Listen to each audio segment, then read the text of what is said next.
این کارگاه همطور که حالا یه سریاتون میدونید کارگاه مهارت‌های زندگی با دکتر سوگل شمس برگزار میشه.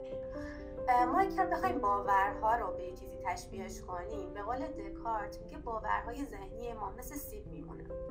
بعضی از این سیب ها بسیار سالم، خوش رنگ و لعاب هستن و بعضیشون هم گندیدگی دارن و هی میخواد مثلا اون آدم و پارتنرش رو مقایسه کنه با پارتنر افراد دیگه، در صورتی که شاید نقص تو خودش باشه و به خودش باید کنه.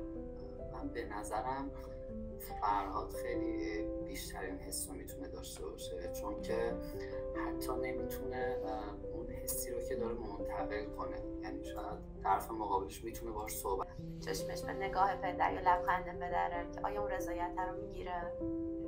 دقیقاً و در مرحله بعد دچار اون احساس بی‌ارزشی پیرامونی شدی و اون رو انتقالش دادی که خب من منتظر بودم که یک اعلام رضایت ببینم ازشون.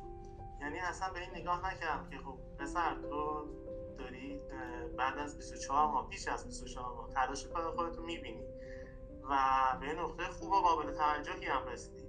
به جالب بود که اصلا لذتی بابت این داستان نمی‌بردم.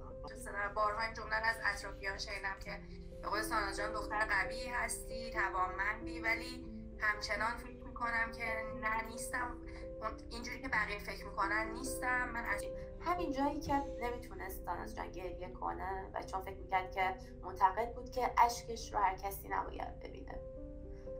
چه کسی مهمتر از من؟ چه کسی مهمتر از این که من دلم میخواد اون لحظه اون رو تجربه کنم و چه کسی سزاوار اینه که بتونه اصلا من رو قضاوت کنه، که بخواد برای من مهم باشه که جلوی کسی اشکم دیده بشه یا نشه.